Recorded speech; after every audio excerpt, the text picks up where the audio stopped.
Alonso está pessimista com 2025. Sauber, equipe do Bortoleto, explica a estratégia que tanto prejudicou o piloto. Bortoleto comenta seu incidente, ou quase acidente, com Alonso. Norris assume os erros, enquanto Piastri discorda de Norris. E o Hamilton extremamente abatido com seu desempenho, enquanto a Ferrari declara apoio total para o piloto. As principais e mais relevantes notícias do mundo da Fórmula 1 nessa segunda-feira, feriado, dia 21/4. E padrão Treta F1 de qualidade, vamos com a notícia de fato para vocês, sem rumor, especulação ou achismo. Todo dia aqui no canal tem vídeo informativo para vocês. Por isso, deixa o like no vídeo, inscreva-se no canal e compartilhe para os amigos. Ah, e não esqueçam, hein? Não deixem de assistir o vídeo resumo detalhado que eu fiz da corrida no GP da Arábia Saudita.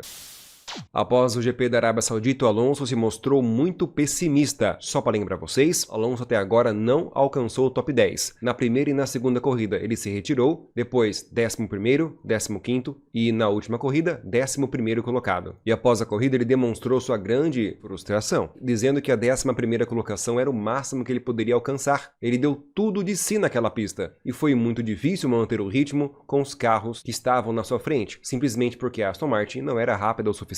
E ainda disse que a 11ª colocação é provavelmente a pior para se terminar, porque você fica apenas a uma posição dos pontos. Mas a equipe deve se acostumar com isso, pois vai ser muito difícil marcar pontos em 2025. E ainda Alonso lembra que ele só ficou em 11º colocado porque o Tsunoda e o Gasly bateram lá na frente. Senão, ele ficaria talvez em 14º ou 15º, como já aconteceu em outras corridas. E ao final da entrevista, o Alonso fala sobre aquele incidente envolvendo o Bortoleto. Incidente que eu já detalhei para vocês no resumo da corrida que eu lancei no domingo. Alonso disse que estava muito claro que o Bortoleto não viu ele, então ele evitou o contato com o piloto brasileiro. E logo depois ele devolveu a posição, pois ele não conseguiu fazer a curva, pois passou muito reto, acabou se atrapalhando. Ele só fez isso para evitar a penalidade. E logo em seguida ele reultrapassou o Bortoleto de forma legal.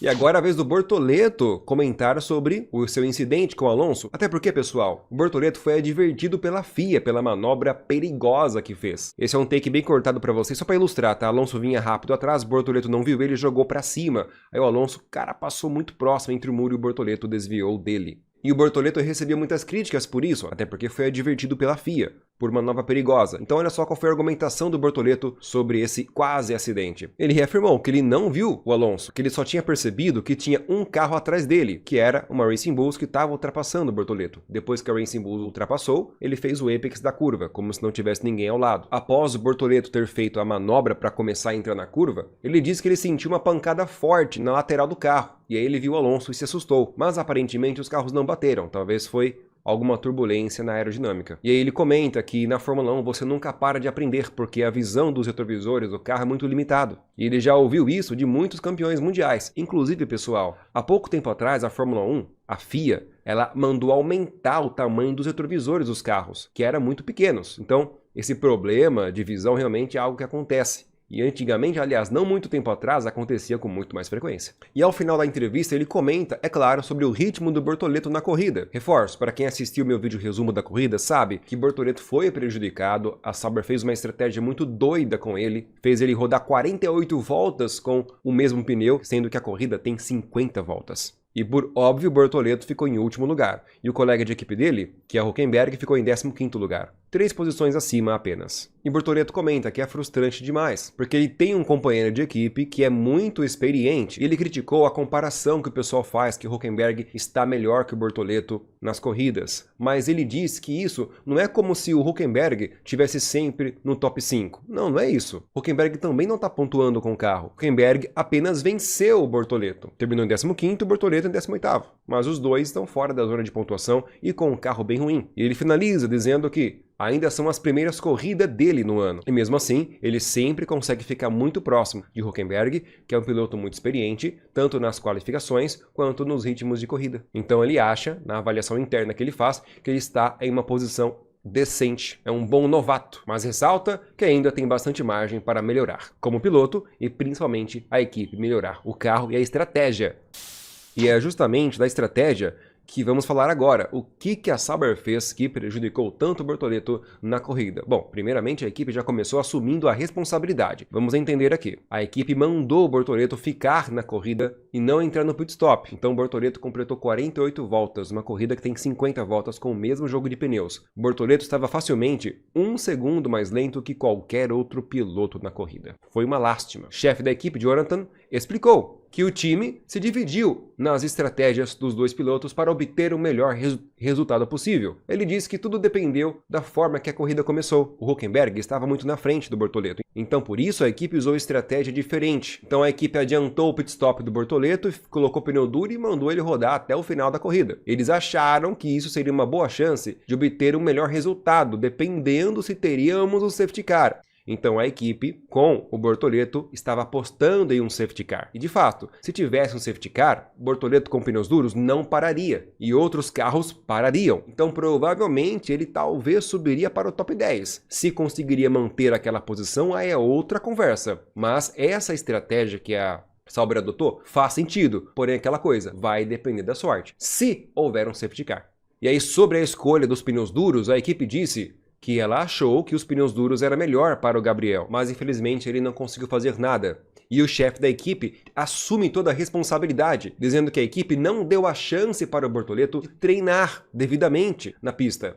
Lembrando vocês, o treino livre 2, que era o principal de todos, que ocorria no mesmo horário e condições climáticas da corrida, o Bortoleto não fez porque o carro teve problemas. E após a corrida, o chefe da equipe passou 10 minutos conversando com ele sobre a corrida. E elogiou o piloto, dizendo que a sua ética de trabalho é excepcional. O que ele quer, que ele precise fazer, ele fará. Ele fez uma estratégia de 48 voltas com pneu duro. A equipe estava esperando um safety car para salvar a corrida, mas infelizmente não aconteceu. É isso, pessoal. Falar o que dessa equipe, né? O carro é ruim, a equipe também não ajuda, mas faz parte da competição. Agora, olha isso aqui, pessoal. O Norris simplesmente assumiu o erro por não ter obtido um resultado melhor na Arábia Saudita. Norris terminou em 4º lugar e Piastri venceu. Porém, o Norris está com um comportamento muito para baixo. Ele começou a entrevista dizendo que ele dificulta a vida dele, especialmente quando é uma corrida como essa. Teria sido muito mais fácil, muito mais tranquilo ter saído na frente, ou seja, se ele acertasse na qualificação. Olha só, pessoal, até depois da corrida ele está se lamentando que ele bateu o carro na qualificação. E tem mais, viu? Durante a entrevista ele subiu o tom, foi bem agressivo, dizendo que a Red Bull foi muito rápida na qualificação e a Red Bull foi mais rápida que a McLaren na corrida. Então, não é só porque a McLaren é mais rápida nos treinos que ela vai ter sempre o carro mais rápido. Ele criticou isso, dizendo que as pessoas ficam inventando bobagem sobre esse tema, pois as pessoas continuam dizendo que a McLaren é o melhor, que é o carro mais rápido e blá blá blá, só porque a McLaren mostra um pouco mais de ritmo nos treinos. O Norris foi muito crítico e agressivo nessa entrevista pós-corrida. Só que o que ele fez aqui, nem o Piastri concorda com isso. Já vou falar sobre isso. Mas devo lembrar vocês que no começo da temporada, Norris, ele era o oposto disso, pois ele dizia que a McLaren tinha o melhor carro disparado e que ele queria aproveitar esse momento. Mas, ao que parece, já estamos aqui na 4ª, 5ª etapa, o Norris não está conseguindo aproveitar, capitalizar esse momento. E agora já começa a dizer que ele não tem mais o melhor carro, e sim a Red Bull que é o melhor carro. Aí que entra a polêmica. O Piastri discordou do Norris. Na entrevista pós-corrida, Piastri, como sempre, muito conciso, direto e frio nas entrevistas, ele simplesmente falou que não concordou, pois o Piastri ele acredita que o carro da McLaren é mais rápido. Então veja, já temos dois pilotos com comportamentos totalmente diferentes na McLaren. Um tá triste, cabisbaixo, porque errou na qualificação, o que prejudicou a corrida dele, e depois disso passou a falar que o carro da McLaren não é mais o melhor, e o outro, que não erra nas qualificações, vem fazendo um bom trabalho, sobretudo de consistência e administração nas corridas, vencendo, e ele confirma que o carro da McLaren é o melhor. Pessoal, isso aqui vai dar o que falar futuramente, hein? Vamos acompanhar.